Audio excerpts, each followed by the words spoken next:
MLS Aces Podcast. This is your host, Tom Sweezy, episode 329. Joined with me once again, Jason Vivang. Jason, you might be the more energetic one in this episode rather than me because we're doing this way early in the morning, a day late. So sorry to everyone. But yeah, you got good the morning, sun Jason. on your face a little bit. I'm in a weird seat that we don't normally record this. No, I'm in the same spot. We don't record this early ever. Yeah. So the sun apparently is hitting me from a different angle. So fun. It looks like you have like a light surrounding you. This is just, these are the angels of Major League Soccer trying to come save us from CONCACAF Champions Cup fever. Oh, right? yeah. I feel like that'll be the main topic today, honestly. Yeah. So much happened, and it's not great. Exactly, right? Spoiler and alert. we will break things down in terms of what's going on in CCC, what's going on or what happened in MLS Week 2, and then obviously looking ahead to MLS Week 3, and probably the second legs I pre-planned my games of the match day. I got it all listed out for you, Jason. Nice, easy picks. But pretty much, I think we should just start with the two kind of like not major signings, but as the transfer window is winding down, there's still going to be some signings trickling in. The one that I feel like we should just start off with really quickly is the new FC Dallas U22 initiative signing. So they signed a 19-year-old defensive midfielder named Kayak from Gremio for $4 million, which is apparently the fourth largest transfer fee spent on a player in FC Dallas history. Normally, a move like this, I'm like, oh, Dallas is bringing in a teenager. They're going to go play for North Texas for a season, 2 seasons, and we'll see if they make the transition to the first team. $4 million. Yeah, that's the thing that was eye-opening for me. It was like $4 million for a U22. When is the last time, if ever, that's been a thing? Literally. Well, like, sure, maybe clubs have spent on a U22 before, but maybe not at this profile, right? Like that's the thing that's sticking out to me, right? Because it's not like this kid was like, he played all last season for Gremio and he stood out and it was fantastic, right? He has one senior cap for Gremio. He's been playing for their U22s primarily. Like 33 games too. Like I feel like when I see $4 million, I immediately start looking into it and going, oh, okay, this guy probably has like 80 games. Like yeah, right. 33 games for the U20 side and then one senior appearance is, I think, not enough to just go, hey, 19-year-old, $4 million, here you go. And it's not even like he was like a Brazilian youth international that we've seen at like, youth competition. You know what I'm saying? Like it's not even one trusted scout. He found that. I will say Dallas does it. Dallas knows what they're doing, right? So I'm not going to sit here and be like, this is a no. Also, Dallas evaluating teenagers is clearly one of their strong suits, right? Whether it's in-house or out, they seem like they know what to look for in younger players and what to like. Sure, he might not be completely, pure or whatever, or fully formed, but they clearly know what they're looking for in these guys that are younger that they can kind of build into their club. So for sure, if there's anyone to do it, I guess I trust Dallas, but I still like the $4 million is a lot of money. It's a lot of money. Also, and MLS teams are making more money than we've ever seen. Yeah, $4 million isn't as much as it would have been 3 years ago or 2 years ago. No, but I still think if you're spending $4 million on a kid who's played one senior game in his career, I think that's... Hey, I'm just trying to somewhat figure out a reason. I think ultimately, though, right, like the profile does make sense. I listened to FC Dallas has their own podcast. Shout out Garrett Melser, our guest host from Tuesday's episode. He has his own podcast within the FC Dallas organization where they interviewed FC Dallas's lead scout about this kid, and it was glowing positives. And I think ultimately it's going to come down to let's see how he trains under Eric Quill, and we'll see if he's getting a majority of his minutes for Dallas this year or North Texas. And look, I'm hoping for Dallas, honestly. That's the minutes he gets. It would be a bummer to me to just have him go down to North Texas and play, I guess. Yeah, they did the same thing, I think people forget, last year they signed a U22 winger in Enes Sali. who played primarily for North Texas last year, and now he's on loan in the Middle East somewhere, right? So it's like, I think this is a different player, different profile, but I'm just saying I hope it doesn't go down that U22 route. And look, he's 19. He'll be around the club hopefully for the next 3 years on the U, or maybe not. Hopefully, he's a shining star sooner rather than later.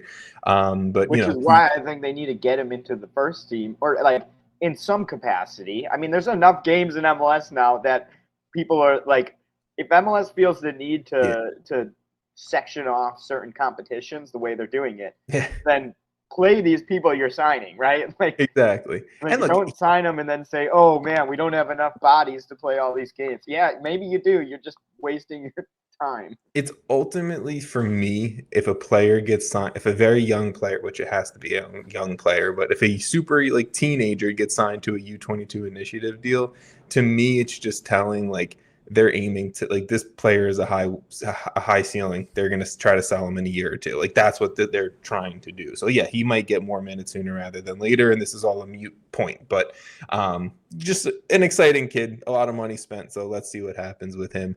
The other signing that I just want to quickly mention is the Crew have signed free agent midfielder Amar Sejdic.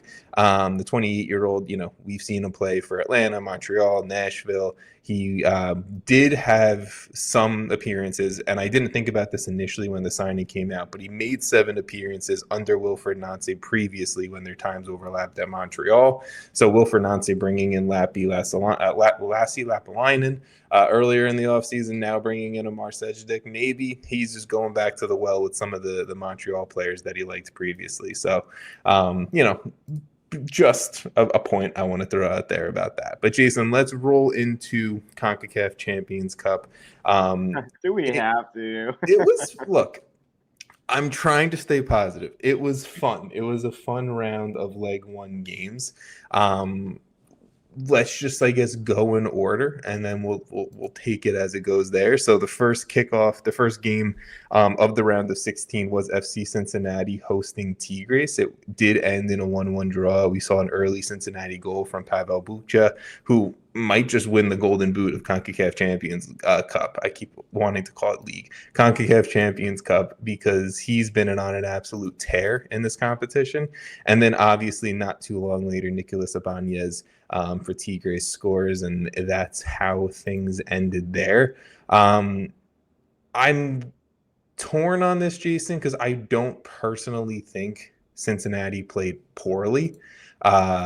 Obviously, the road goal for Tigres hurts them. Now they have to go down to Mexico, and they have to, they have to score ultimately. Like, you have to get a goal across the board somehow to tie things up on road goals, or just flat out win. But what did you think overall from the Cincinnati performance? It wasn't awful. It was obviously good enough to get things across the board, but I don't know. It doesn't seem like a complete team right now. I mean, I think it isn't really their. I don't know. I like bringing in 2 major pieces, in this being their 3rd game together, I guess, with Danke and Evander. What, their fifth game? Okay, well, that seems like a little bit more than I thought, but well, but anyways, like, it's still a big adjustment, even for like a lot of your players. Also, Matt Miazga still isn't back, which I think is definitely something that really puts their defense on. Like, I get they have great defenders, right? Yeah. We know what Miles Robinson can do, like Teenage Hadebe. A lot of these guys are good players. DeAndre Yedlin is great. Obi Nwodo, amazing defensive midfielder. I think they just need to get some pieces back. But personally, like, when I was watching this game, that 3rd-minute goal hits, and I'm like, wow, amazing start. Yeah. Build off that. And then they just didn't. Like, I don't know if they got, I don't want to say complacent, but like, even when Tigres scored, there was not as much fight back as I was hoping for from Cincinnati, where it didn't feel like they were that pressed to get a second goal or to get a lead in this game. And I think the second half is more showing that in where the subs, I didn't feel like made much of an impact. I don't know. I think I'm just like, I was excited, and then that goal gets scored by Tigres, which is kind of just like, in my opinion, lazy defending. Like you let a guy basically jump straight over you and get essentially a free header right at the post. Celentano had honestly no very little chance. Like he was sort of in position, but it's a free header right at the post. So I don't know. That's a tough save to be making, and to put it all on him would be unfair. But I think the second half left me the most disappointed because I just didn't leave with like a confidence in their like. I don't know. I don't want to question obviously they wanted to win this. They're all athletes. They want to win, and that's not what I'm trying to question. But it's like I just wanted more. Like I wanted them to go forward more. I wanted them to, and they had some shots. Like I think Kevin Danke, some of his shots are beautiful, man. Like he's gonna start pinging these things into the back of the net eventually. But that's where I think I feel like with this club, right? Like it's to me, the defense has known each other. It's been around. Celentano, Robinson, Hadebe, Yedlin, Nobodo. Like these guys have all been there. Even Pavel Buka, who isn't the most defensive guy, right? He's more of that like transitional box to box guy, but he's been around for a full season, and we've seen what he can do. And also Gilberto Flores, the U22 center back that they signed, he's looked really good so far through like 5 games for Cincinnati. So another piece in there.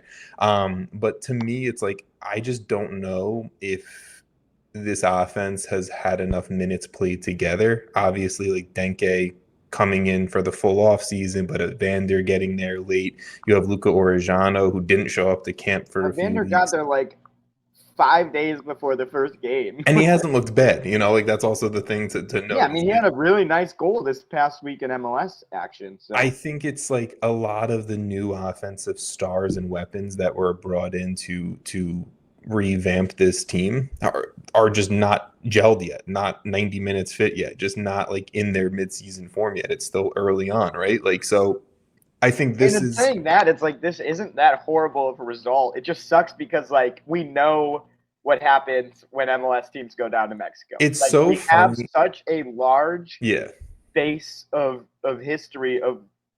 It's not that exciting, It's I think you and I we've done it long enough now, especially with Champions Cup, that it's like I fully need a goal at least advantage. I'm hoping for 2 typically. It's funny. Bad when it's surprising when Columbus last year went and did it.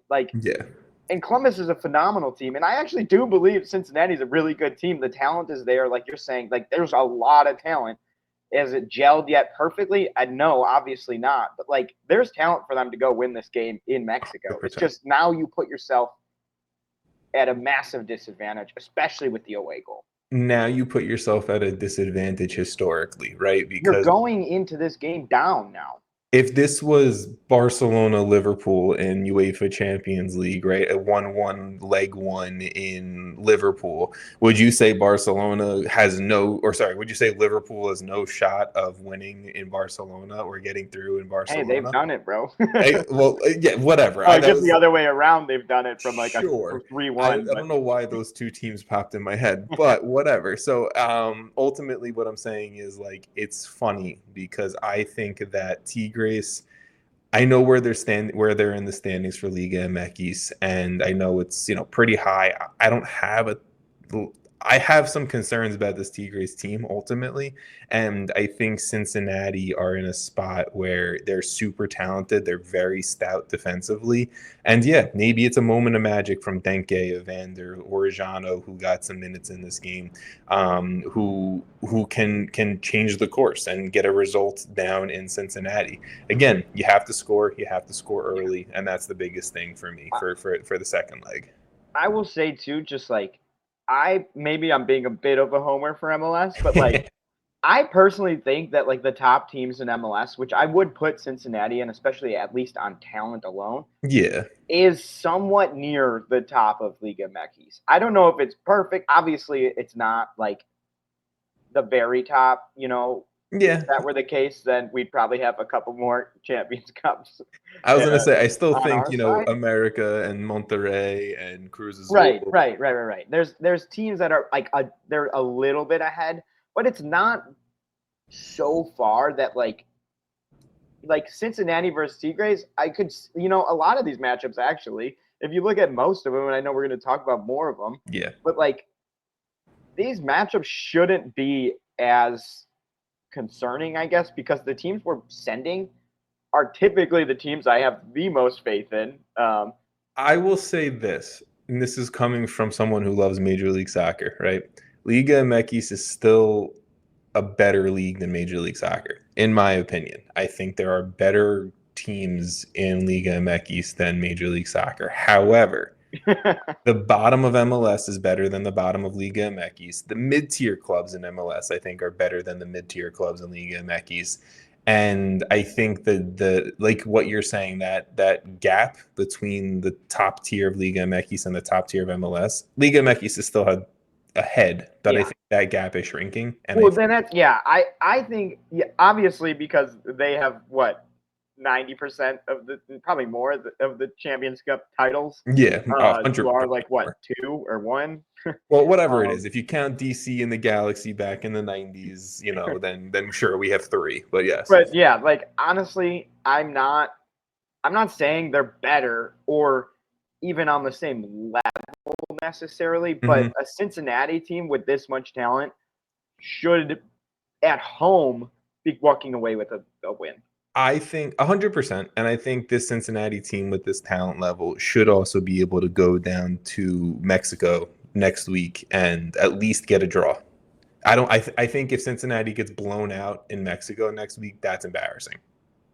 Because that's even 2-0 would kind of be disappointing in my opinion. Agree. I think the Cincinnati team has bigger aspirations and is better than what they've performed so far. And I know like this is right at the beginning of the season, but it's not really an excuse. Like it's not like Evander is new to the league and the games and the style. I think I agree. Maybe Kevin Denke, but I do feel like he actually has adjusted one of the faster. Like, no, I agree. Maybe because he had a full off season with the club, but like, I don't know. I'm just at a point where I'm like, yes, it's hard to keep rosters together year after year in Major League Soccer. That's something that needs to be addressed, but it's just the fact of what it is right now. And, there's no guarantee that this team with, next year is going to be the same look team and Miazga's on it and everything like that, right? Like you're going to see players gone or another year older or whatever.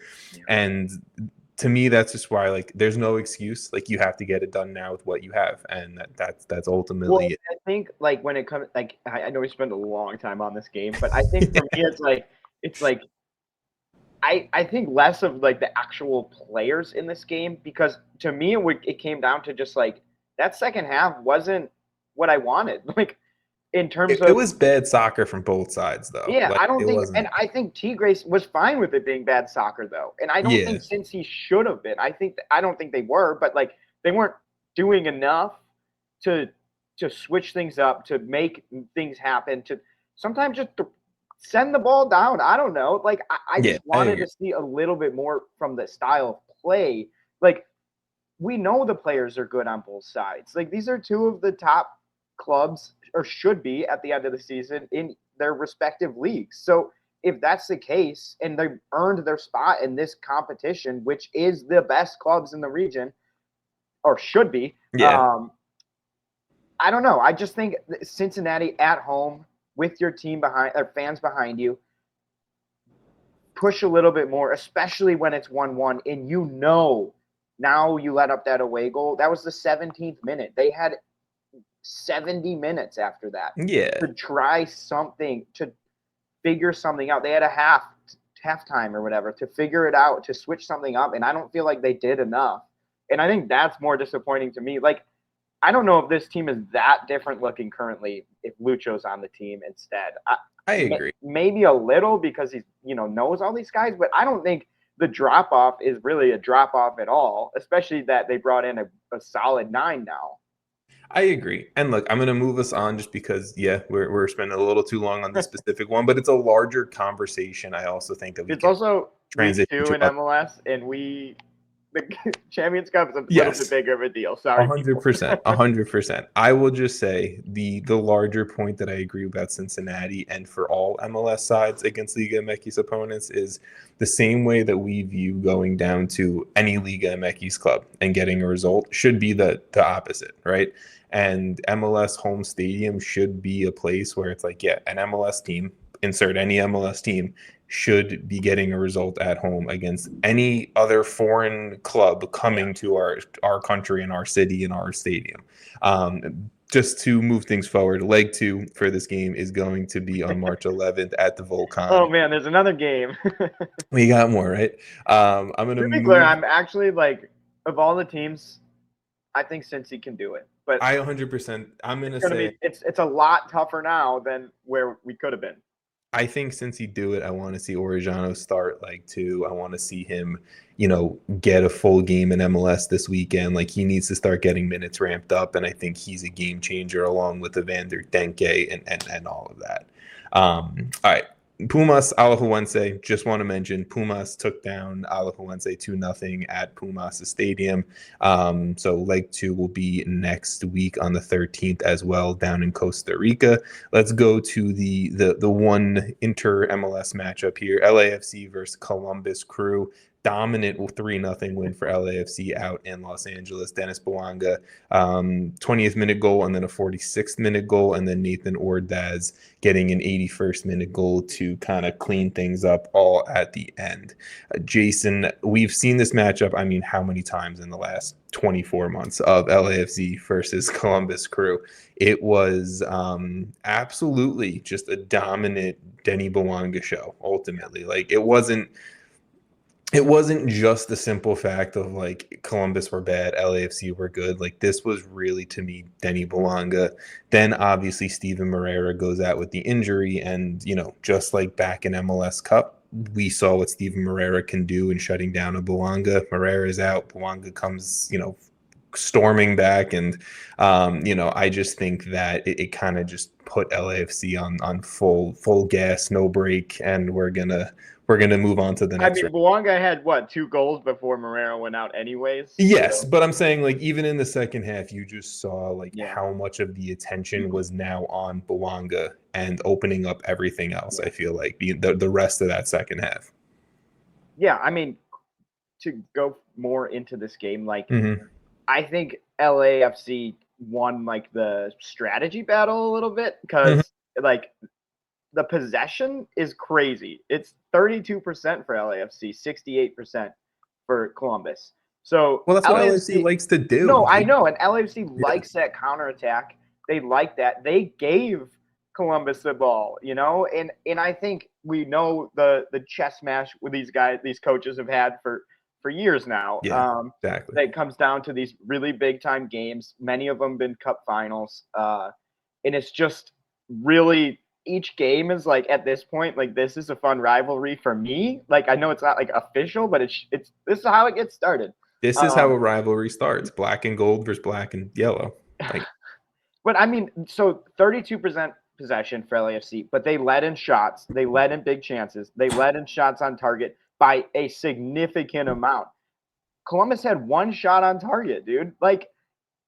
That's bad. That means they're just basically passing it around, and LAFC's just waiting for their chance to then go throw it to what we always say, Dennis Bouanga along the wing, just running that defenses, and the ball gets turned over and he's gone. And I don't know. I think that's basically what they wanted to do, and they kind of just had their way with the Crew, and it's surprising. I think obviously losing Cucho is a big loss for the Crew, but I didn't expect it to be I don't know. This should have been a more competitive game. I disagree in the sense of Cucho, I think, was the reason why Columbus were in the top 2 MLS clubs, if you're looking at the standpoint last year of Miami and Columbus. I think Cucho's departure is a big reason why I don't have Columbus as a top 4 or 5 team in the East right now. And look, I still believe in what Wilfried Zaha does, and I'm sure ultimately Columbus will be in that top 4 or 5 conversation because, I'm typically wrong when I make statements like that. But ultimately, it was weird. I feel like they rotated a little bit this lineup. I feel like, why is Jason Russell-Rowe, Max Arfston, Mo Farsi, three guys who have excelled for Wilfried Zaha over the last, 2 seasons? Why are they on the bench to start this one? I get that he's still trying to figure things out, and Diego Rossi, is now, I guess, the backup 9. But, like, Jason Russell-Rowe scored for you both weeks in MLS action. Like, I get you got to rotate the roster a little bit, but it felt like all season in MLS we've seen Wilfried Zaha putting out a different tactic, a different style, because without Cucho you have to adjust, right? And now they went back this game to the tactics that Wilfried Zaha was playing like all last year and the year before that. And without Cucho, I think there's a reason why that doesn't work almost. I don't know. I didn't love what I saw Wilfried Zaha put, and Wilfried Zaha put out there, and then obviously the Columbus Crew were trying to execute on that, just wasn't there. And ultimately, you lost a defensive player of the year for half a game. You didn't have anyone who was a game changer outside of Diego Rossi, and AZ Jackson was not good, and Dylan Chambos was not good. The wingbacks or the fullbacks, whatever, were not pressing up the field. Like, there wasn't enough in here for me where I'm like, Columbus is in a good spot, even going to home in a second leg. Yeah, I guess my question would be, what do they do going home? Like, you're down 3-0? Like, sure, is it? I don't know. I think you have to. Is it worth it? Yeah, I mean, look, that's obviously the question now, right? Like, we'll talk about another MLS team in a little bit. I do personally think they're 4 or 5 in the East, to be clear. That's fine. I think it's, but I also think that's kind of like, is it really that good? That's your mid-tier. Cool. Yeah, like that's really that's a fine team. This is the point of the season where MLS clubs and head coaches need to make decisions of prioritizing, right? Like, are you just going to give up on Champions Cup and prioritize MLS action and get early season results? Again, we'll talk about a team that I think tried to do that and then maybe kind of backed their way into a decent result. But at this point, Wilfried Zaha and Columbus needs to make that decision of what they're going to do here in the second leg. I don't think it's going to be a completely rotated roster B team, but maybe we see a different version here of Columbus heading into the second leg. I will just say I will not question Wilfried Zaha. I will not question anything. Is it possible that they make a comeback? Yes. Is it likely? No, but impossible is just an opinion, according to Wilfried Zaha, and that's what we will leave it at. Leg 2 is on March 11th at Lower.com Field in Columbus at 8:30 Eastern. Jason, let's move on.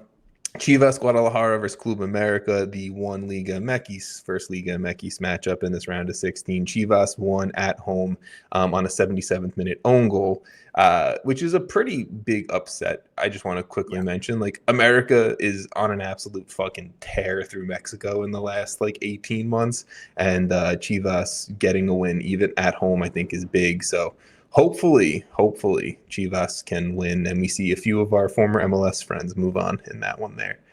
Let's go to another upset. LA Galaxy versus Herediano. It was a 1-0 win for Herediano down in Costa Rica there. And it was a 64th minute goal from Elias Aguilar, which was a great goal, by the way. Fantastic. It was hit wonderfully. So shout out to Elias Aguilar there. But this is, this is an embarrassing loss here. I think there's no other way to put it. Herediano have a history of knocking out MLS and Liga MX clubs from this competition, so it's not embarrassing in the sense of oh my god, this hasn't been done before, especially by this club, but embarrassing in the sense of you just won MLS Cup not too long ago. We've seen what the first 2 weeks of MLS action has looked like for you. And Galaxy, you just lost down in Costa Rica, and now you have to go face St. Louis, and then you have to go play a second leg in Champions Cup, and are you going to just completely fold? Are you going to give up in the competition? There's a lot of questions here. I would definitely say don't give up in the competition, especially because just a 1-0. there's room to come back here. But yeah, I agree. I guess maybe it also depends on this weekend's match in MLS. But yeah, the Galaxy, like I know we talked about them being like, what is this team going to look like, right? There's been a lot of changes with this team, and their best player, basically league MVP level, is hurt. So it's tough. Like, you're relying on Marco Reus. You bring in Elijah Winder, who I really like, but yeah, but he got bodied off the yeah, ball. like it's like he he gave up the ball to Aguilar that he finished. Like that was a bad play from Winder. Yeah, and you lost your number 9 to Kansas City, so there's just been too much, I think, in my opinion, of change that. And I think it all stems from the injury. Like, Jovic being gone hurts, but I think, like we talked about when previewing this team, they've brought in players that can kind of soften that, right? With Christian Ramirez. I don't know. I think this team just needs to figure it out pretty fast because now they're winless in MLS. They're now down in this competition. It's not good, and I think personally, what we were talking about is like, can this team try and get Puig back in time to make a run later in the season? But they might not even need to bring Puig back. Like, they might just not bring him back at this point. You just shut him down. And you just say, let's just go roll it back next year. And like, the fact that we're talking about that 2 weeks into the MLS season is pretty disturbing, right? Because it hasn't looked good in any of their games. So, like, if it looked decent in some of them, I would feel better, but like, nobody is stepping up. I will just say this. I think this is a potential, and it's potential because I don't necessarily disagree with you. It's a potential overreaction that we're doing 3 weeks, 5 games or whatever, into 3 games into an LA Galaxy season. Because look, Paintsill should be back sooner rather than later. Nicky Amane, he was out injured. He should be back. The new U22 striker, Nascimento, he should be back hopefully soon enough, right? Like, a few of these pieces should be back, and we know what Joseph Paintsill especially did in MLS last year, and maybe that'll also take some of the pressure off Gabriel Peck, who, especially in this Champions Cup game, I felt like Peck was like trying to do like too much to a piece. Like, it almost felt like he was like, okay, I got to put this team on my back. And then he was getting frustrated and couldn't do it, right? Like, Joseph Paintsill on the other side also frees up space for Peck to do his thing on the other side. So I think Paintsill coming back could potentially be a piece that brings this team in. Christian Ramirez has looked disjointed. Marco Reus has not shown, I think, the quality that the team's probably expecting of him. And then obviously they just lost another big piece in Lucas Sanabria, the U22 D mid that they brought in. He's out for quite a while. I think he broke something, so that's not great. So this Galaxy team is riddled with injuries. Obviously, the Ricky Puig conversation is still there, but even with that, it's like, I think this team had enough to go down to Costa Rica and get a result. I'm not even saying, yeah, and they didn't, and it was ugly on multiple players and multiple pieces. And Greg Vanney, I think he had a comment heading into this game that they just wanted to leave Costa Rica with an opportunity to win the game at home. And sure, I mean, all you got to do is, I guess, no, because an away goal would win it for you. Yeah, you didn't get the away goal. So I don't know. You need to win 2-0 at home. You need to win 3-0 at home. You need to put up a big result at home, and hopefully the Galaxy can do that if they want to do that. Is where I'll leave that piece. They should want to do it. I think so. Like, the concern in why it feels like an overreaction to this team, because they did just win MLS Cup like 3 months ago. But it also doesn't feel as like an overreaction because of the fact that, like, this team really built its run last season off of goals scored, right? Off of an attack that would just put you on your back foot from the start. Like, whether they're up 1-0 or not in the first 10 minutes, you're defending for probably 10 minutes to start the game. And that's just not the same. And I don't think the defense has improved enough to kind of cover the fact that they're not scoring even close to what they did last. They have one goal in the MLS season. Or the defense has more pressure put on them because there isn't, that threat. It's both. They kind of work together. Yeah. But what really worked for them was the fact that they made the other teams defend for 100%. 90 minutes. And their defense got that little bit of rest to always be sharp when they're defending, to rely on the fact that one of those front four, whatever, five, whoever you wanted to call out there from last season, was probably getting a goal, getting an assist. Something was getting created. They were putting shots on goal, and they're just simply not at that point right now. Yeah. They're not doing that at even close to the same level. I think the fact that they only had 4 shots on target isn't great, especially because last season this team would have had 15. And look, there was missed opportunities. Roy should have put one of those. There was one distinct one I can think of that Royce I'm pretty confident they're going to get a result and probably move forward, because I don't think they want to punt on this competition. But wow, I'm not saying they want to punt on the competition. I'm going to sit here and say I'm not confident that they're going to get a result at home. That's just where I'm sitting at, I guess. But they already lost at home this year. They already lost to San Diego. Yeah. I don't know, man. I think they can get a result at home. It's the same thing we talk about in these other games, in the opposite. If this had been a home game for them and they lost 1-0, yeah, no confidence. But the fact that they were away makes me feel a little bit better. It's not great. Yeah. Of course not. They're going to have to score goals, and they're not scoring goals right now, which is definitely an issue. Who's it going to come from? Exactly. Yeah. But I don't know. I guess confidence is not super high, but I do feel like they can get a result. I still believe that the talent across the team is there. Whether or not, they're missing 2 DPs is true. That sucks. But it's not like this team is horrible. No, I mean, they're just playing way below their levels at kind of across the board. Yeah, I agree. And the only other piece that I want to say about this game is that if this game wasn't a showcase of why John McCarthy should be starting over Novak Mikovic, then I don't know what is. But that's just my final piece there. Leg 2 of this game is going to be March 12th at 10:30 p.m. Eastern at Dignity Health Sports Park out in Los Angeles. Seattle Sounders versus Cruz Azul, a 0-0 draw at Lumen Field.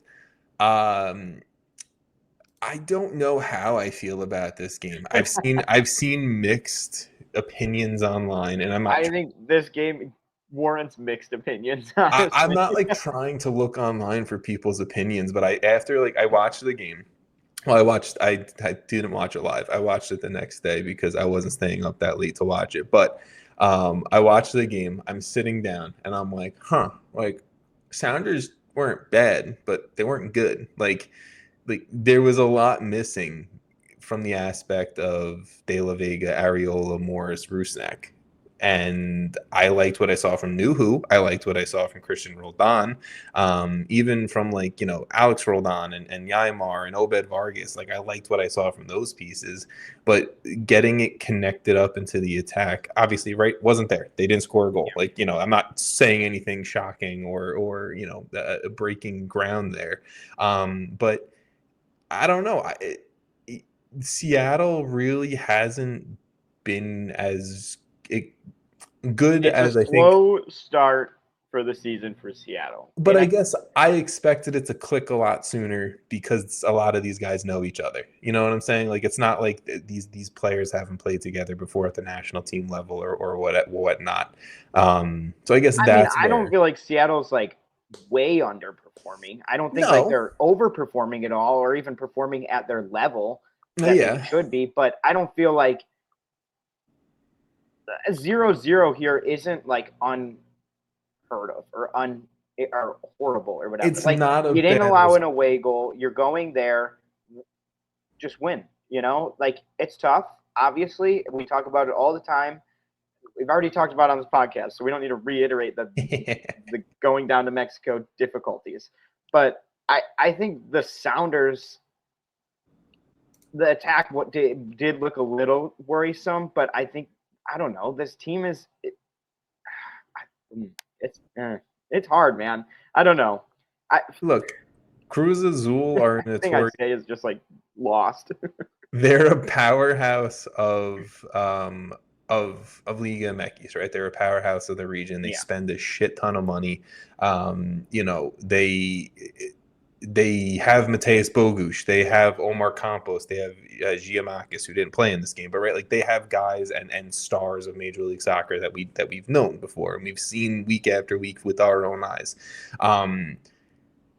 And I think Seattle has that on their end. And I think ultimately it comes down to, sure, you're right. It's not an awful result. Yeah. Would you like to have, again, won the game at home? Yes, but you didn't allow a road goal to a top Mexican club. But now you have to go do it. Like now you have to, you put yourself in a position to be okay. But now. Okay, but conversely, like when we talked about Cincinnati, it's like they did allow an away goal. Sure, they scored, but that's a worse position. Oh, I'm not Seattle, and I think we both were like, okay, it's not great, but like you can see a route here. I think this is even more of a clear route for Seattle. I guess the only reason why I slightly disagree with you there is Cruz Azul is a better team than Tigres right now, in my mind. I'm just giving my opinion. The Liga MX standards. Yes. I do. There's a lot of talent. I mean, there's a lot of talent on all four of the teams in this little conversation. But 100%. I think, I don't know. Do you want to see Ferreira start next time? Because I kind of do. I want to see. Yeah, I mean, I guess that's the Sounders conversation of they have a lot of riches to play around with. I don't know. It's like I think Jordan Morris is actually a really good striker. So it's like, do I want to see Ferreira start at the 10 over Rusnak? Maybe. I'm not against. I mean, I wouldn't hate it. Yeah. I'm not, and I like Albert Rusnak. I mean, I don't think Rusnak had a very good game. He didn't. No, he didn't. He's had a slow start to the season, even in MLS, as well. So I think they do definitely need to change up something in that attack for this next leg. And they will. I mean, do we not have faith in Brian Schmetzer? Also, the Seattle team has talent everywhere. They're still a very, very good defensive team. Oh, yeah. They're going to be hard to score on. I think getting no allowed goals here is a thing to, hang your head high on. The defense performed pretty well. Okay, so do you think the Sounders do it in leg 2? Yes. Wow. Out of all of the matchups, I guess out of all the Liga MX versus or you can add in the Galaxy, I would likely say the Sounders are the one I'm probably most confident could move on. I'm not saying they will. Yeah. If I were to rank it, it would probably be the Sounders, then Seattle. Then Cincinnati. And I'm trying to look for the last one. Vancouver, that we'll talk about right now. Yeah, then maybe I would say that. that's maybe I would say that Vancouver and the Galaxy are somewhere in maybe Vancouver and then the Galaxy. You have confidence in the Sounders and Cincinnati, and you don't in the other two. That's what you're trying to say. I don't know. Let's talk about Vancouver because I can talk myself into confidence. Really quick, leg 2 of the Sounders versus Cruz Azul is on March 11th at the Estadio Olímpico down in Mexico at 8:30 p.m. All right, Vancouver Whitecaps, CF Monterrey. Leg 1 was a 1-1 draw at BC Place up in Canada. 25th minute, we saw Roberto De La Rosa score for Monterrey, and then it was a pretty strong defensive performance for the most part from the Caps. And then in the 86th minute, a beautiful free kick assist from Ryan Gaul to Bilal Halbouni, and the Whitecaps, got a late goal to get a result at home, which is a weird way of wording that. But now they do have to go down to Monterrey next week to potentially move on, and I think have a little bit of an upset, shocking win here. But Jason, you want me to talk you into a Whitecaps win? I honestly don't know if I need talking into. I'm feeling good about this. Monterrey, just the name scares me every time. It's Monterrey, we're screwed. It doesn't even matter who's playing in the game, who's on either side. It's Monterrey. Oh man. But Brian White starts this next game, right? I would assume. And then I'm like, okay, there's a goal there. fine. Like, there's probably a goal there. Yeah.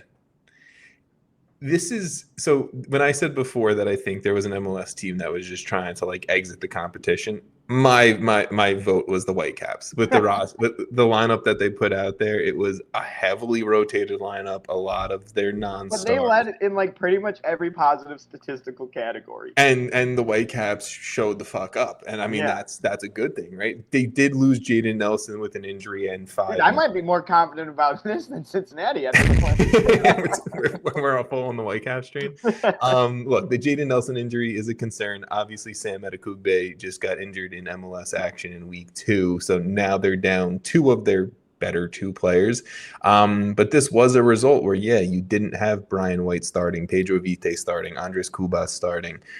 You didn't have a lot of the other big name stars on this team. It was Ryan Gauld, Jaden Nelson, and, kind of everyone else type of deal.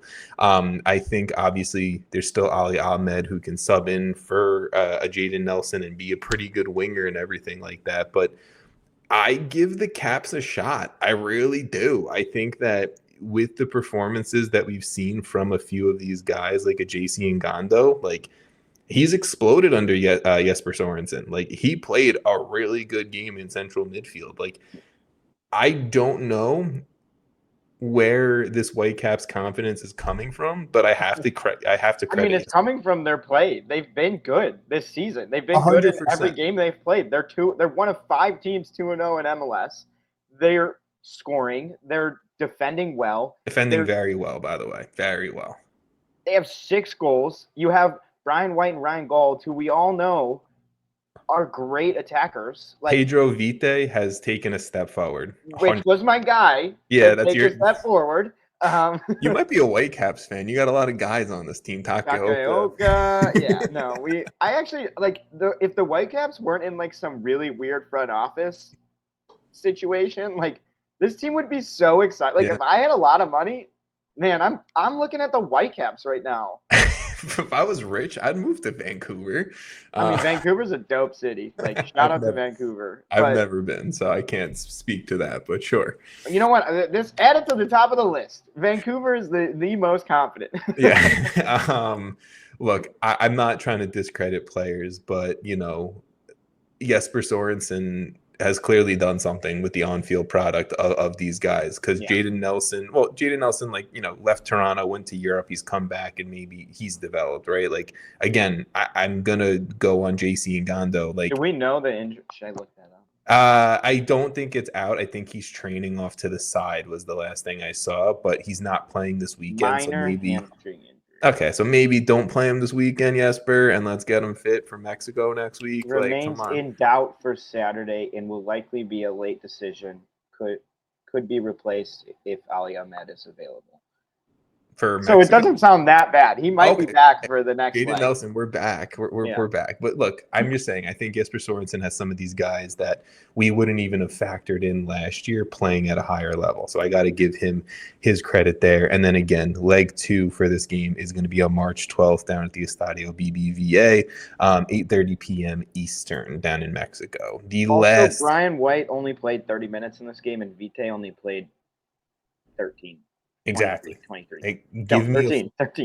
Give me 75 minutes of Vite, White, Gauld, Nelson, Berhalter. And that's like a whole different attack than what Monterrey just saw. And the attack that they saw, which is like we can sit here and say definitely was a weaker attack, then put up 21 shots. I mean, 6 on target, but 21 shots, created 6 big chances to Monterrey's 0.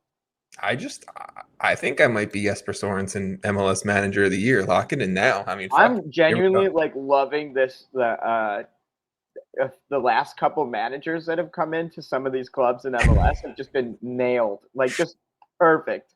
I love it. And look, Monterrey, they scored, yes, and it was a bad giveaway. Like I also have to say, like Vancouver was not great on the goal that they allowed, but Monterrey did not look like a typical Monterrey side that we expect in this competition. So I'm hoping that that bad juju follows them down into Mexico and Vancouver can get the upset. I mean, they haven't been amazing in Mexico this season. When the Whitecaps lose like 6-0 next week, Jason, we're gonna be on the biggest like letdown of an episode. If it's 6-0, I might not even show up.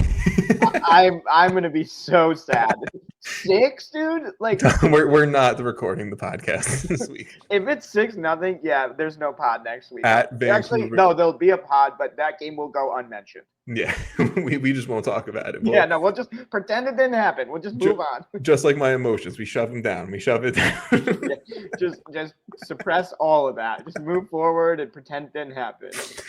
All right, let's talk about CONCACAF Champions Cup. Let's talk about the last Champions Cup game, and I guess this is going to be a Champions Cup episode, even though there's one or two things I want to mention in MLS. It's funny, we've almost gone an hour already. That's fine. It's been fun though. These are the games. I mean, like I said earlier, like we're 2 weeks into MLS. There's not a lot of takeaways outside of these games that are really meaningful. For all of the MLS teams we've talked about in this episode, we've also talked about some of their MLS results and performances too. So there you go. But Inter Miami versus Cavalier FC. It was a 2-0 win for Miami down at Chase Stadium in Miami. It was a 61st minute goal from Tadeo Allende, assisted by Busquets, and then an 83rd minute goal late from Luis Suarez. I mean, this was ugly for about 60 minutes. You know, you and I were texting. It was very concerning. Cavalier were, I mean, literally there was one ball that if it just dinked the other way off the post, it was going into the back of the net. Like Cavalier were pushing Inter Miami to their limits for an hour of this game. Good for them, man.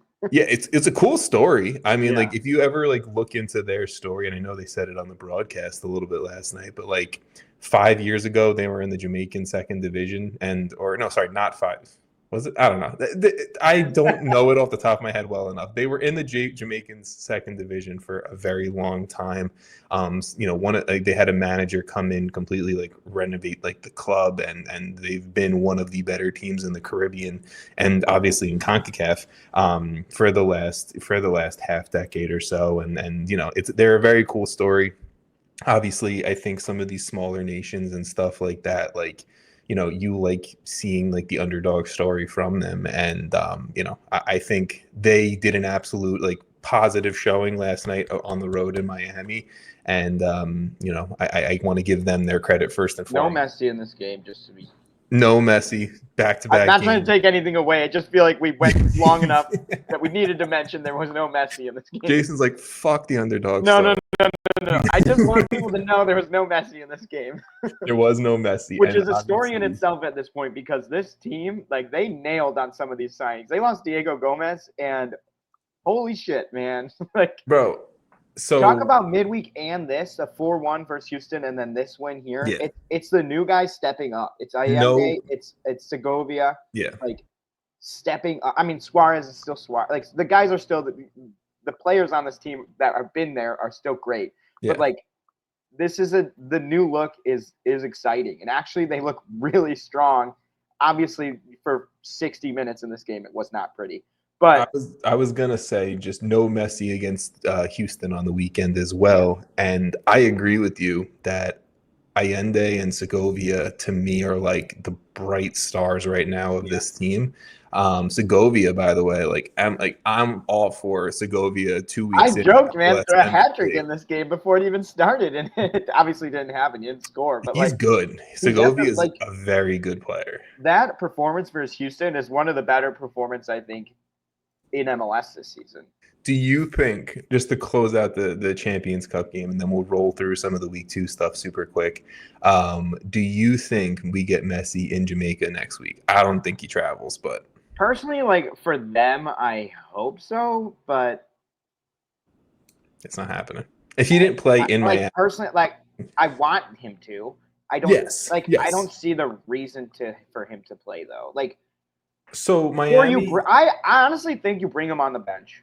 The club keeps on saying that, Messi's not playing because isn't it already like a sold out massive crowd for that? It sold out like 2 weeks ago. Yeah. It's sold out. Like, that's kind of like, man, that just hurts, man. I agree. He's never played in Jamaica in his career.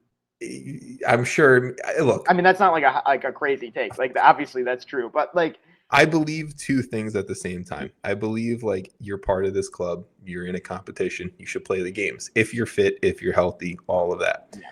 At the same exact time, I'm like, you're Lionel Messi. You don't need to play in this game. Most likely. I think it's more from a team perspective. I agree. They want him to. They're But up look, 2-0. They're clearly still a great team without him, right? Like, even last year, to go back to, they were solid in the times he missed. They've already been solid in the games he's missed this season. yeah. I think, in my opinion, you bring him on the bench and you sub him in the 85th minute. Yeah, I mean, look, to run around. Tell him if he wants to get a cocktail the night before, like get some good karma, Miami. Like, you just earn that. I agree. I mean, look, I want to see him play. I wouldn't even mind seeing him start, to be perfectly honest. But start and play 30 minutes. Like, play a half, sub him out at the half. It's not like it's this crazy thing. No one's 2 foot Messi in Jamaica. Well, maybe. I don't think so. You think someone's coming? I don't know. I think some dude just wants to make a name for himself. He's like, I'm gonna fucking put my studs in the back of Messi. Yeah, knock on wood, man. No, yeah, sorry. Don't joke about that. No, that's the whole reason that he wouldn't play. So yes, Inter Miami. Even though it was an ugly 60 minutes, after that hour mark, things really started breaking their way. They are moving, not moving on. Sorry. I mean, it was ugly, but like, they had more possession, they had more shots, they had more shots on target. Like, it was ugly, but I never felt like it was going to get out of hand, I guess. I disagree, but maybe like towards the end of the first half. When that goal got disallowed by VAR, that was wild. That's when it was like, oh shit, like this is bad. But other than that, like, it just seems like Miami has a switch that they can just be like, nah, we're going to go score now. When Miami is bad, which they were last night, Miami is still very good, is what I'll say. that is what I will say. Leg 2 for this game, like I said, they're going to be down at Independence Park in Jamaica, 8 p.m. Eastern on March 13th. Jason, I'm going to quickly roll through some stuff from week 2. Interrupt me if there's something that you want to. There's a couple of things I want to talk about. First and foremost, Charlotte FC 2-0 win over Atlanta United in Charlotte. Wilfried Zaha debut, a goal and an assist. He's going with the trend, man. Good debuts this year. This is what Charlotte expected and needed from Zaha. This is an elite defense. He was confident, man. He looked committed. He wore the crown after the game. He was yelling at, apparently reports came out, he was yelling at his teammates in the locker room, like that it wasn't good enough. He wasn't getting the ball fast enough. And I love that. Like, that is what this team needs. They need a leader. They need a guy who has backed it up with his resume. I mean, we know how good Charlotte can be, right? Like, we've talked about it a lot. This is a team that was one of the best defensive teams in all of MLS. It fell short ultimately because of the attack, and the attack is much better. Yeah, because of Wilfried Zaha, for sure. And then, I think Adjumang is better though this year. I do think Leo Abada will benefit a lot from being on the other side of Zaha. And that's what I was going to say. Pep Biel, like, there's good players. It's just like bringing in a guy that I think at one point had like 3 defenders on him. Like, that makes a huge difference for everyone else. It just elevates everyone else. Even if Zaha isn't getting on the score sheet every week, he is going to attract so much attention that it is going to open things up for all the guys you just named, 100%. Are you good with Charlotte? I am good with Charlotte, but just because I've been pretty hyped up on Atlanta, I will say bad performance defensively, just really, really weak. A lot of balls that just kind of rolled over the top of their defense, like to a Charlotte player, which is kind of disastrous for a team that once they're down didn't look like they were ready to kind of go back at it. But can I defend Atlanta's defense really quick? They have, I think, like 3 fullbacks on this roster, and they're all injured right now. That's where the biggest issues were on the wings, but that's also probably from having Zaha on the other side. Exactly. There's a lot of reasons why you can defend them, but I just have to say, because I personally am still high on Atlanta. Yes, I still think they're a very good team. I am too. I just think you got to admit when they have a bad performance. This is a bad performance. 100%. I just want to give some credit to Matthew Edwards. I think he was a center back that kind of got transitioned to right back. That's now had to play left back this past week, and he had a very bad misplay on one of the Zaha goals, or I don't know if it was Zaha's goal or the one that Abada scored, but he's a young fullback. They play at home versus the Red Bulls. We'll see this weekend. It's a big game. I want to see a result. At least get some goals. But yeah, a win. They need a win. Exactly. All right. Move on to RSL versus the Sounders. It was just a 2-0 win for RSL over Seattle. The only thing I wanted to say about this game, own goal. I mean, yes. What are you doing? Sounders now have 2 own goals in 2 MLS games this season that have cost them points. So just going to say that there. But I just want to say Emeka Eneli, this is my opinion, and Jason, you can agree or disagree. He is an elite central midfielder. Like, he is very good. He's not a D-mid. He's not a creative piece, but he is just an elite, like, number 8. Like, I love Emeka Eneli's like a game. Box-to-box guy. I feel like just he's taken a step forward in terms of, like, confidence, maybe, without Chicho Arango. Like, it's like almost like addition by subtraction a little bit, because it seems like he's taken more of a command. I don't know if it's like, obviously Chicho Arango is like a big name, great player. We'll talk about San Jose. I don't know, but like I do think him leaving gave Emeka Eneli more of a voice. It seems like, or more of a confidence boost. Now, I don't know if a confidence boost is the right term, but it's like, it seems like he rose up a little bit because he had to. I agree. And maybe the USMNT call-up, too, gave him a confidence boost, But I'm sure it did, yeah. I mean, just have to say, his game, like, chef's kiss. Love it. Like, beautiful. Beautiful from Emeka Eneli once again. What do you feel about RSL as like, a team right now? Like, I'm still kind of, like, mixed. I don't know. I don't know. Let me see where I put them. I kind of feel like a playoff team, but on the line. Yeah, I'm going to say... I had them in 11th. You had them in 9th. So you kind of have them where I think they eventually will be. 7, 8, 9, where they will be, maybe. And I might have them a little too low. The team still needs a striker, in my opinion. Foster Ajago had, goals in back-to-back games, if you want to count CCC, and then now, MLS this past weekend. So maybe he's finding a little bit of form. I just think they need an elevated striker at that position, and maybe Ajago is a really good backup number 9. Kai Kamara still out there, by the way. Just want to call that. But Kai Kamara is not starting for this team. 100%. Or shouldn't be. Well, I just think that the team is good. The team is solid. I think that they'll find some form, but this is not going to be what we've seen from RSL the last 2 seasons. That's where I'll leave it. All right. Columbus Crew 1-0 win over the Revs. Jason Russell-Rowe, like I mentioned, he had the goal in this one. Revs, very slow start to 2025. Yeah, they're now scoreless in 2 straight MLS games, and we'll see if they can break that in week 3. I do think it's not surprising that they started slow, given it's like a new 11. Yeah, no, exactly. A lot of these guys need to figure out how to play with I think we preached time in the previews, so let's give it time. I will leave you with that, because you've preached time for Caleb Porter a bunch, and I give you credit for that. New York Red Bulls, don't give me credit yet. They got to turn it around and start winning eventually. Time is one thing, but it has to translate. Yes, exactly, right. Red Bulls, they had a 2-0 win over Nashville SC at Red Bull Arena. We saw a banger from Emil Forsberg. The similar story here for Nashville, and Nashville and New England have played each other already this season, but Nashville have now failed to score through 180 MLS minutes. So maybe some similar concerns with Nashville. I don't know. Do you feel Nashville's any different from New England right now in your brain? Nashville's a little bit of what I thought they would be. They're dealing with a lot of injuries, is what they're dealing with the same stuff, like year after year after year, kind of. Yeah. It's like, I don't know. You can bring in a new manager, but you got to start to bolster your attack a little bit, or figure out something. Hani killed it 1 year. No, he killed it for but he really, really carried them.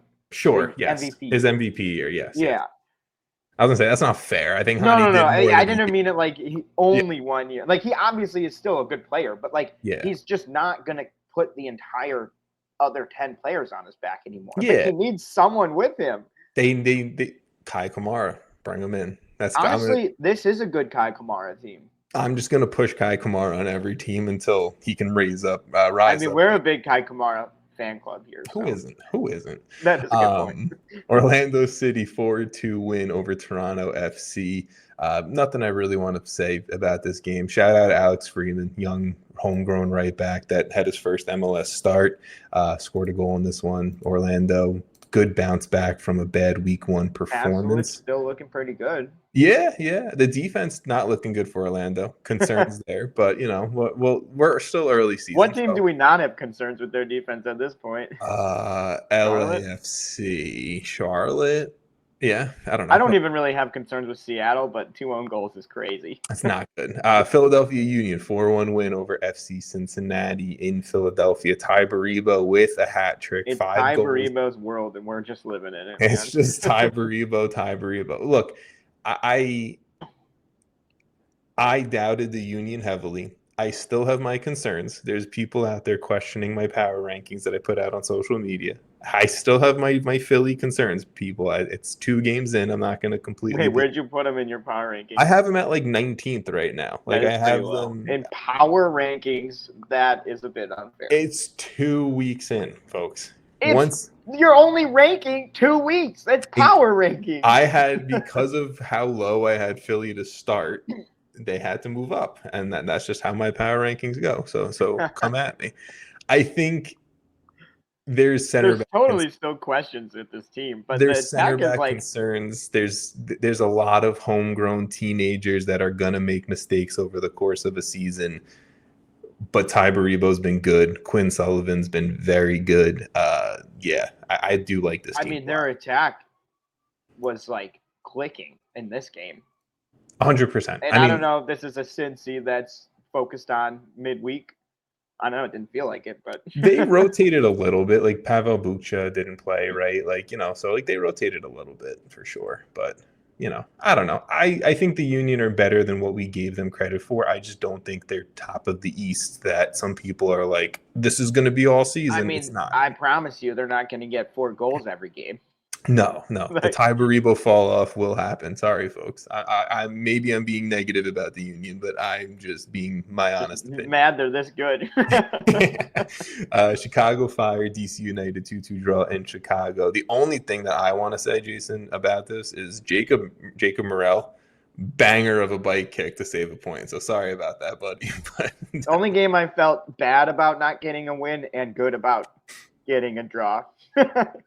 Okay. Or not losing, I guess. I don't know. Hugo Kuipers with the brace is pretty good. I do love to see Kuipers get a couple goals early in the season. Twice.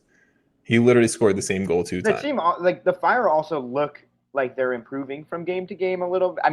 Obviously it's 2 games. Like there's not much of a sample size. Yeah. But they did look more solid, which all I can ask for is each game look a little better. And they have, and so far through 2 games they have. Jason, you've got that. Minnesota United 1-0 win over Montreal. Look, it was your guy getting off the mark. It was my guy, but Kelvin Yeboah, assisted by Tani Oluwase. Robin Ludd fully started this game. He was dealing with a sickness or an illness last week, so he got the start. And I think that was you saw his level kind of raise that midfield for Minnesota. Montreal again. They weren't bad. Yeah, it's 2 losses to start the season, but I can't sit here and be like Montreal has looked awful. Minnesota has looked very good defensively through 2 games, and yeah, that's where I'll leave that game. San Jose 2-1 win over Sporting Kansas City. Chicho Arango's early goal assisted by Josef Martinez. Then Josef Martinez scores his own goal in the 19th minute.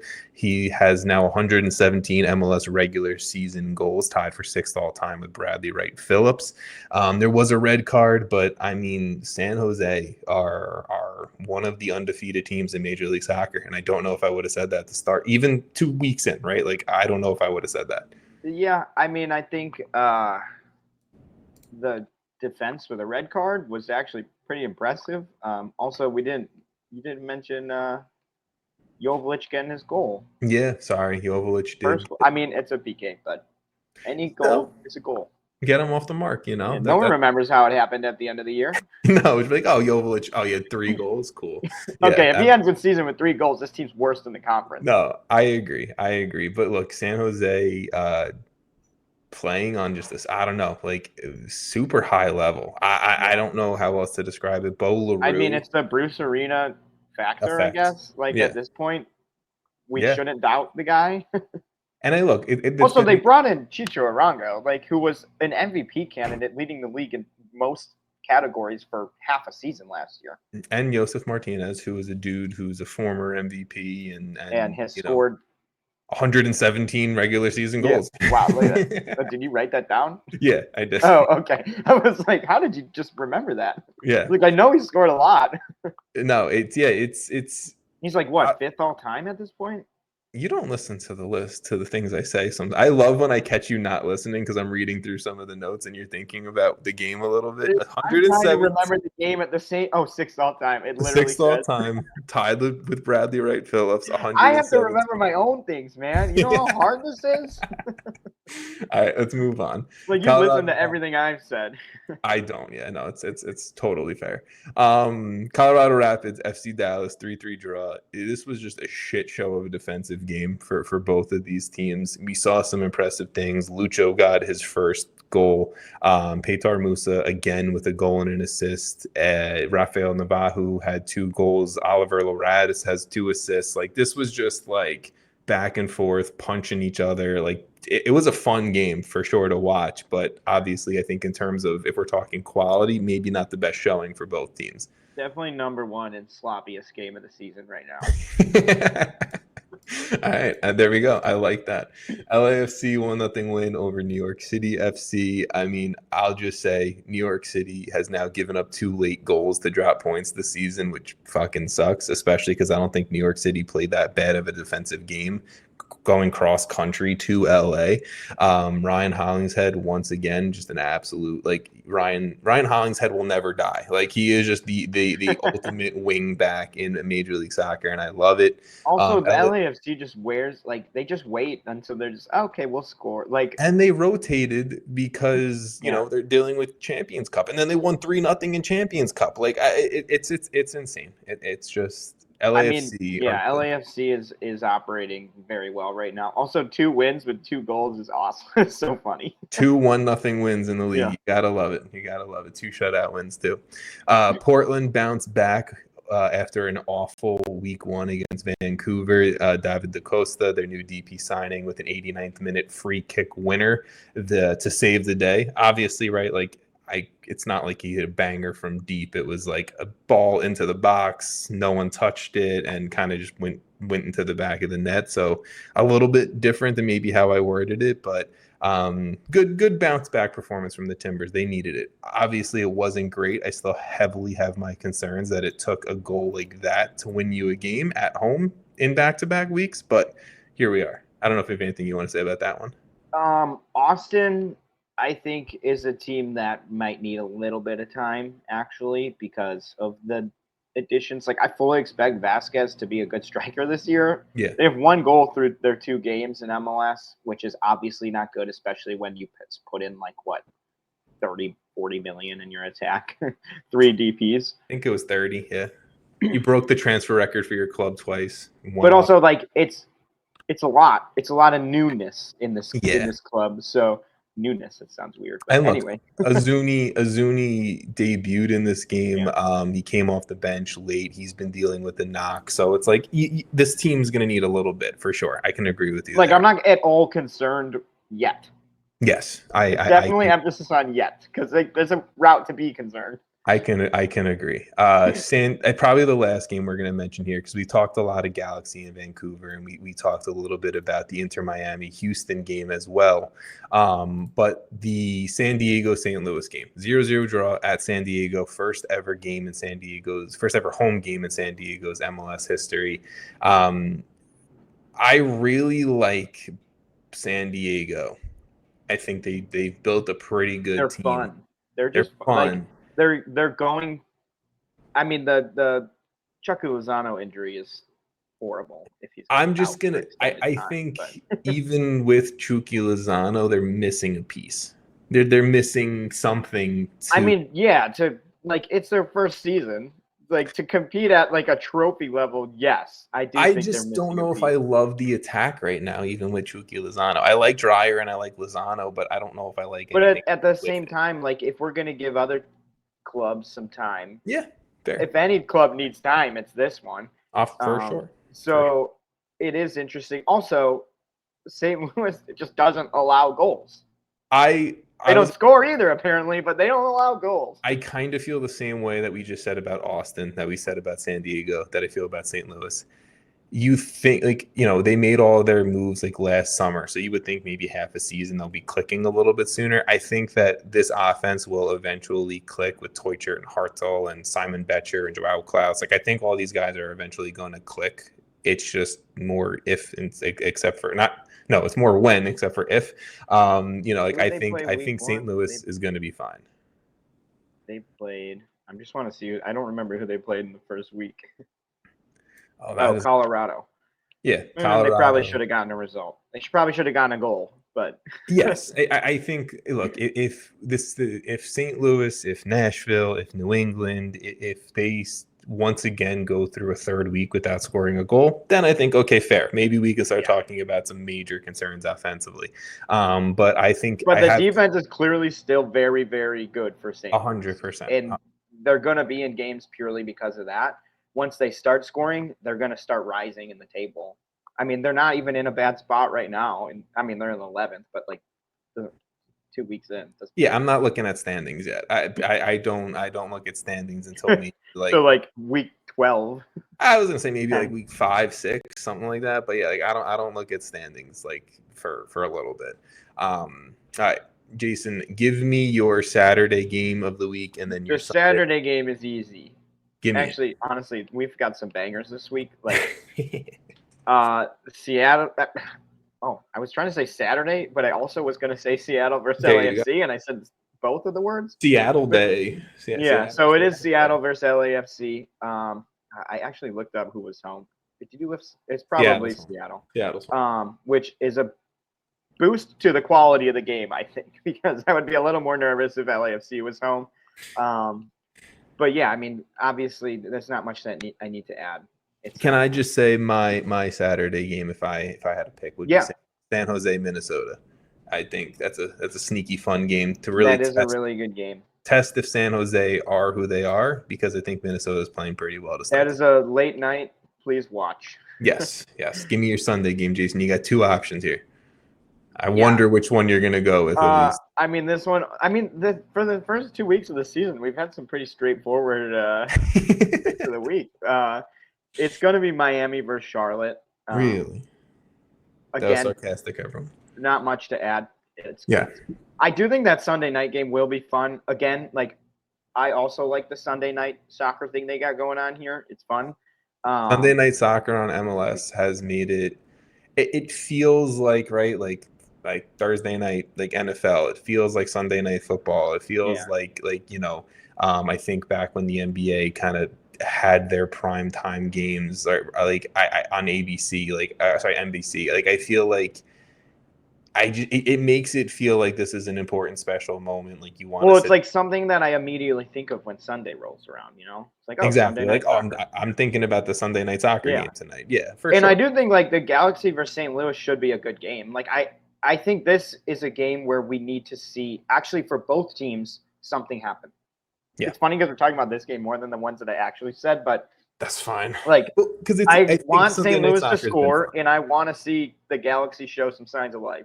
Yeah, and look, Sunday night soccer. The last thing I'll say about it, last week, obviously, Jake Zimmern and Taylor Twellman do a great job up in the booth. But like Andrew Wiebe on the sideline was fun. Michele Giannone doing his thing in Spanish was fun. He got the halftime interview with Javier Mascherano. I was happy for him, friend of the pod.